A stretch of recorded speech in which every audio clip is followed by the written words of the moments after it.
Hello everyone, welcome to the channel the UTC ચેનલમાં હું મનીષ પરમાર ફરી એકવાર આપ સૌનું હાર્દિક સ્વાગત કરું છું. આશા રાખું કે તમારી additional assistant engineer electrical class 3 એક્ઝામની તૈયારી ખૂબ જ સારી રીતે 100% ડેડિકેશન સાથે અને એકદમ પરફેક્ટ ડાયરેક્શનમાં થઈ રહી હોય. તો જે વિદ્યાર્થીઓ કોમન ગ્રુપમાં જોડાયા છે, વોટ્સઅપ કોમન ગ્રુપ કે જે આ એક્ઝામની તૈયારી માટે અને અપડેટ માટે બનાવ્યું છે, તેમાંથી અમુક વિદ્યાર્થીઓ ક્વેશ્ચન પૂછી રહ્યા છે કે સર, આ એક્ઝામ જે લાસ્ટ એક્ઝામ થઈ હતી, અગાઉ જે એક્ઝામ થઈ હતી 2021માં, તો એ એક્ઝામમાં કટ ઓફ શું ગયું હતું? આ જ પોસ્ટ માટે, આ જ વિભાગ માટે ઘણા વિદ્યાર્થીઓ પર્સનલમાં મેસેજ પણ કરી રહ્યા છે, કોલ પણ કરી રહ્યા છે કે સર કટ ઓફ શું ગયું હતું, કે જેથી અમને એક્ઝામની તૈયારી કરવામાં ખ્યાલ આવે. ઓકે, તો આપણે કટ ઓફ વિશે આ વિડીયોની અંદર ડિસ્કસ કરવાના છે. કટ ઓફની ડિસ્કશન પહેલા આપણે આ એક્ઝામ જે લેવાઈ હતી 2021માં, એની એક્ઝામ પેટર્ન અને સિલેબસ વિશે ડિસ્કસ કરીશું. પછી જ કટ ઓફ વિશે વાત કરીશું, કારણ કે ઇમ્પોર્ટન્ટ છે અને તમારે જાણવું જરૂરી છે. ઓકે, તો સૌ પ્રથમ જે વિદ્યાર્થીઓ ચેનલ પર નવા હોય, વિડીયોને ફર્સ્ટ ટાઈમ જોઈ રહ્યા હોય, તો ચેનલને સબસ્ક્રાઇબ કરી દેજો અને બેલ આઇકન પ્રેસ કરજો, કારણ કે જ્યાં સુધી આ એક્ઝામ કન્ડક્ટ નથી થતી ત્યાં સુધી આપણે આ પ્રકારના વિડીયો આ ચેનલ પર લાવતા રહીશું. એમસીક્યુ સિરીઝ પણ સ્ટાર્ટ કરી દીધી છે, તો એની તમને નોટિફિકેશન મળતી રહે. અને જે વિદ્યાર્થીઓ પહેલી વાર જ આ વિડીયો જોઈ રહ્યા છે, તેમજ જે વિદ્યાર્થીઓ એક્ઝામની તૈયારી કરે છે અથવા કરવા માંગે છે, એવા વિદ્યાર્થીઓ માટે આપણી એપ્લિકેશન ધ યુટીસી પર અર્જુન બેચ અવેલેબલ છે, કે જેમાં પાર્ટ એ અને પાર્ટ બી ની સંપૂર્ણ તૈયારી કરાવી દેવામાં આવશે માત્ર 4,999 રૂપિયામાં, કે જેમાં 210 માર્ક્સનું કવર થઈ જશે, સંપૂર્ણ કવર થઈ જશે. પાર્ટ બી, કે જે વિદ્યાર્થીઓ ઓનલી પાર્ટ બી ની પ્રિપેરેશન કરવા માંગે છે, એટલે કે 150 માર્ક્સની, તો એની ફીસ છે 3,999 રૂપિયા. ન્યુલી રેકોર્ડેડ કોર્સ છે. કોર્સની વેલિડિટી તમને અપ ટુ એક્ઝામ મળશે, up to exam. Demo lecture પણ એપ્લિકેશનમાં મુકાઈ ગયા છે. જે વિદ્યાર્થીઓ કોર્સ એનરોલ કરેલો છે એવા વિદ્યાર્થીઓને રિવ્યુ પૂછો અને ત્યાર પછી તમે કોર્સમાં એનરોલ કરી શકો. દરેક લેક્ચરની પીડીએફ તમે તમારા મોબાઈલમાં સેવ કરી શકશો. ઓકે, અને જો વધારે માહિતી પૂછ્યું હોય તો મોબાઈલ નંબર 6354999091 પર તમે અમને કોલ કરી શકો. ઓકે, તો હવે આપણે વિડીયોને સ્ટાર્ટ કરીએ. તો સૌ પ્રથમ જે એડવર્ટાઇઝમેન્ટ આવી હતી, અધિક મદદનીશ ઇજનેર ઇલેક્ટ્રિકલ, એટલે કે additional assistant engineer electrical class 3, તો એ જે એડવર્ટાઇઝમેન્ટ છે એ 152/2018-19, બરાબર છે, 152/2018-19, કે જેની એક્ઝામ 2021માં કન્ડક્ટ થઈ હતી, 7 ફેબ્રુઆરી સમથિંગ કઈ ડેટ છે. ઓકે, અને ટોટલ વેકેન્સી કેટલી હતી? 11 વેકેન્સી હતી, 11 વેકેન્સી. ને આ વખતે કુલ વેકેન્સી કેટલી છે? 51 સીટ્સ છે. સારી એવી સીટ્સ કહેવાય અને સારી ઓપોર્ચ્યુનિટી છે તમારા માટે સિલેક્ટ થવા માટે, સરકારી નોકરી મેળવવા માટે. એટલે આપ જે 2018-19માં જે એડવર્ટાઇઝમેન્ટ આવી હતી માર્ગ અને મકાન વિભાગ માટે, એમાં કુલ કેટલી વેકેન્સી હતી? 11 વેકેન્સી હતી. અને કેટેગરી વાઇઝ તમે અહીંયા જોઈ શકશો. ઓકે, એની પીડીએફ જે છે, જે નોટિફિકેશન આવી હતી એની પીડીએફ આપણે ટેલિગ્રામમાં મૂકી દેશું, ત્યાંથી જોઈ લેજો. ઓકે, આ નંબર ઓફ સીટ્સની વાત થઈ. ત્યાર પછી ઇમ્પોર્ટન્ટ વસ્તુની જ આપણે ડિસ્કશન કરીશું. તો જાહેરાત ક્રમાંક 152/2018-19 થી લઈને બીજી બધી પણ એડવર્ટાઇઝમેન્ટ તે વખતે આવી હતી, તેનો સિલેબસ તમને આપેલો છે. આ બધી વસ્તુ ખાસ જાણવી જરૂરી છે, પછી આપણે કટ ઓફ પર જઈશું.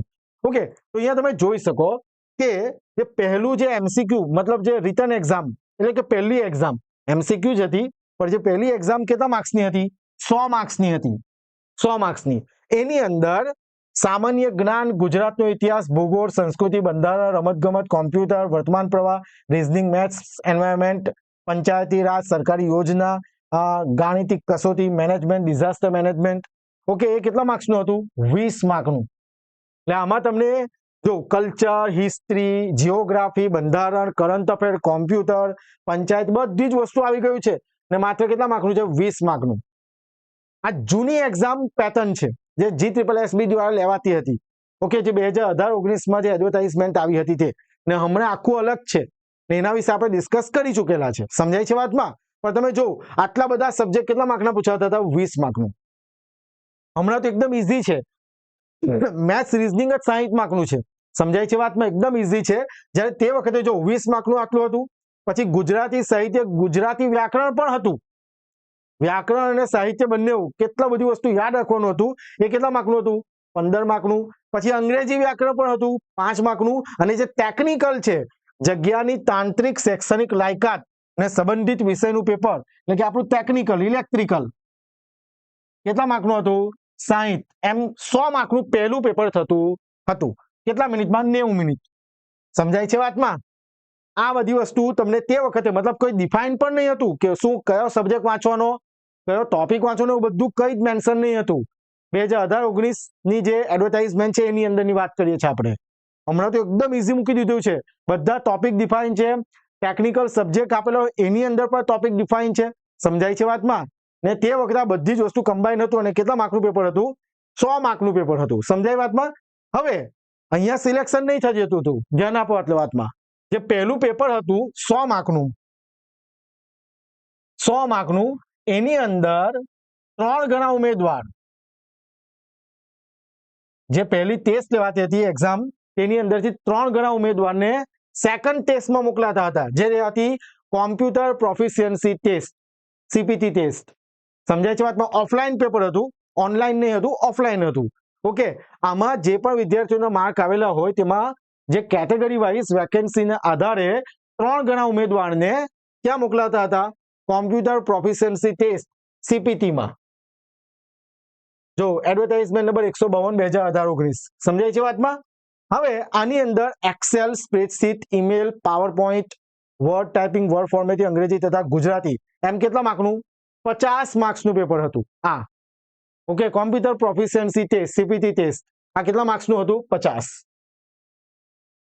ઓકે, હવે જે પહેલું પેપર જે 100 માર્ક્સનું હતું તેમાંથી મેળવેલા ગુણ અને આ 50 માર્કનું જે સીપીટી ટેસ્ટ છે એમાંથી મેળવેલા ગુણ એટલે 50 માંથી ગુણ. આમ 100 + 50 150 માર્ક્સમાંથી મેરિટ બનતું હતું જગ્યાના આધારે અને સિલેક્શન થતું હતું. અને ગયા વખતે જે સિલેક્ટ થયેલા કેન્ડિડેટ છે તે અહીંયા મેં તમને ઇમેજ મૂકેલી છે અને તમે તો ઓફિશિયલ વેબસાઇટ પર પણ પબ્લિશ જ છે, ત્યાંથી પણ તમે જોઈ શકો. ઓકે, કેટેગરી વાઇઝ જ છે. ઓકે, અહીંયા જે માર્ક્સ છે જોજો, આ કેન્ડિડેટના માર્ક્સ છે 128.590 જનરલ કેટેગરી, જેમાં પહેલું જે પેપર છે તેમાંથી 78 માર્ક છે આઉટ ઓફ 100 અને આઉટ ઓફ 50 કોમ્પ્યુટર પ્રોફિશિયન્સી ટેસ્ટમાં 49 પોઈન્ટ સમથિંગ માર્ક છે. આ રીતે કેટલા માર્ક્સ થતા હતા? 128 માર્ક્સ થતા હતા. જો 11 કેન્ડિડેટ છે, 11 સિલેક્શન થયા છે. જો ખ્યાલ આવે, 11 વેકેન્સી હતી ને, તો કેટેગરી વાઇઝ સિલેક્શન થયું છે. ઇન શોર્ટ, જે પેપર હતું પહેલું ટેસ્ટ 1 જે એમસીક્યુ પેપર હતું કેટલા માર્કનું? 100 માર્કનું. અને પછી સીપીટી ટેસ્ટ એ કેટલા માર્ક્સનું હતું? 50. આમ 150 માર્ક્સમાંથી મેરિટ બનતું હતું. આ જૂની પદ્ધતિની વાત કરીએ. તમે વિચારો તે વખતે કેટલો સમય લાગી જતો હતો અને બીજી એક્સ્ટ્રા તૈયારી કરવી પડતી હતી અલગ. ને આ વખતે શું છે? તમારે પાર્ટ એ છે મેથ્સ રીઝનિંગ 60 માર્કનું અને પાર્ટ બી છે જેમાં બંધારણ, કરંટ અફેર, ગુજરાતી અંગ્રેજી કોમ્પ્રિહેન્શન અને ટેકનિકલ. એકદમ ઇઝી. એક જ દિવસે ટેસ્ટ આપવાની 3 કલાકમાં અને ડાયરેક્ટ સિલેક્શન ડીવી પછી, એટલે ડોક્યુમેન્ટ વેરિફિકેશન પછી. સમજાય છે વાતમાં? એ બીજી કોઈ ટેસ્ટ આપવાની નથી. ને આમાં તમને હિસ્ટ્રી, જીઓગ્રાફી, કલ્ચર એવું બધું પણ કંઈ વાંચવાનું નથી, જે આ બધામાં વાંચવાનું હતું. એટલે તમે વિચારો કે તમારા માટે કેટલું ઇઝી વસ્તુ કહેવાય આની કમ્પેરમાં. ખ્યાલ આવે છે વાતમાં? ચાલો, એટલે આ વસ્તુ થયું 150 માંથી મેરિટ બનતું હતું. હવે અહીંયા જરા જોજો, જે સિલેક્શન લિસ્ટ છે તે કટ ઓફ વિશે વાત કરીએ આપણે, કે જેમાં જનરલ કેટેગરીમાં 126.815. આ કઈ રીતના છે? આ કઈ રીતના થઈ છે વાત? પહેલી જે ટેસ્ટ છે 100 + 50, 150 માર્ક્સમાંથી મેળવેલા ગુણનો જનરલ કેટેગરીનો છેલ્લો સ્ટુડન્ટ કેટલો? 126.815. તેવી જ રીતે general female 113.220, general EWS 123, ST 103, SCBC 123 ને એક્સ સર્વિસમેન 79. ઓકે, તો આ એક્ઝામ જે 2018-19 નું એડવર્ટાઇઝમેન્ટ હતી, પછી કોરોના મહામારીને કારણે 2021માં એક્ઝામ લંબાઈ ગઈ હતી અને 2021માં જે એક્ઝામ કન્ડક્ટ થઈ હતી તેનું કટ ઓફ એનાલિસિસ છે કઈ પોસ્ટ માટે? તો આ આપણી જે road and building department electrical additional assistant engineer electrical class 3 advertisement number 152/2018-19.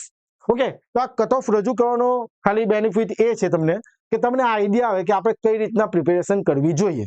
Okay, હવે કઈ રીતના વાંચવું જોઈએ એના પર પણ આપણે ઓલરેડી ડિસ્કસ કરી જ ચૂકેલા છે વિડીયોમાં.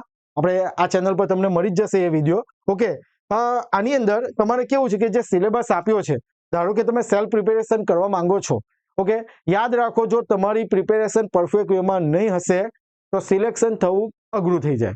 જો તમે જાતે તૈયારી કરો છો વેલ એન્ડ ગુડ, પણ તમારે એકદમ વ્યવસ્થિત કાળજીપૂર્વક તૈયારી કરવી પડશે. દરેક સબ્જેક્ટ, જેમ કે તમે ટોપિક જ વાંચી જશો ખાલી તો એ નહીં ચાલે. સમજાય છે વાતમાં? એમાં તમારે ડિટેલમાં જવું જ પડશે, કારણ કે એ લોકોએ આખું પાવર સિસ્ટમ, આખું મશીન મૂકી દીધું છે ને ડિટેલમાં આપણે એનું સ્ટડી કરવું જ પડશે. ઓકે, તમે ડિપ્લોમા લેવલની બુક્સ વાંચી શકો, ડિગ્રી લેવલની બુક્સ વાંચી શકો, થોડું ડિટેલમાં જવાનું રહેશે. ખ્યાલ આવે? અને જો તમારે ધ યુટીસીના અર્જુન બેચ સાથે જવું હોય તો તમે આ કોર્સને એનરોલ કરી શકો. ઘણા બધા વિદ્યાર્થીઓ જોડાઈ ગયા છે અને ખૂબ જ સારો રિસ્પોન્સ છે. એના માટે તમારે એપ્લિકેશન ડાઉનલોડ કરવી પડશે, અહીંયાથી સ્કેન કરી શકો. પ્લે સ્ટોર પર જઈને ટાઈપ કરીને તમે ઇન્સ્ટોલ કરીને રજીસ્ટર કરો અને તમે અર્જુન બેચ, કે જેમાં રેકોર્ડેડ ક્લાસીસની અંદર જવાનું છે તમારે, ત્યાં તમારે GSSB નું ફોલ્ડર અને એમાંથી તમે કયો બેચ, અર્જુન બેચ એનરોલ કરી શકો.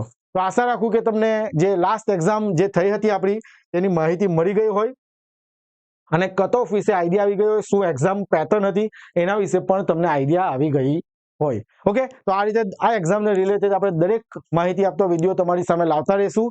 ચેનલ સાથે જોડાયેલા રહેજો અને વિડીયો જો ખરેખર તમને ઉપયોગી લાગે તો વિડીયોને લાઈક પણ કરી દેજો. મળીએ નેક્સ્ટ વિડીયોમાં. Thank you very much. જય હિન્દ, જય ભારત.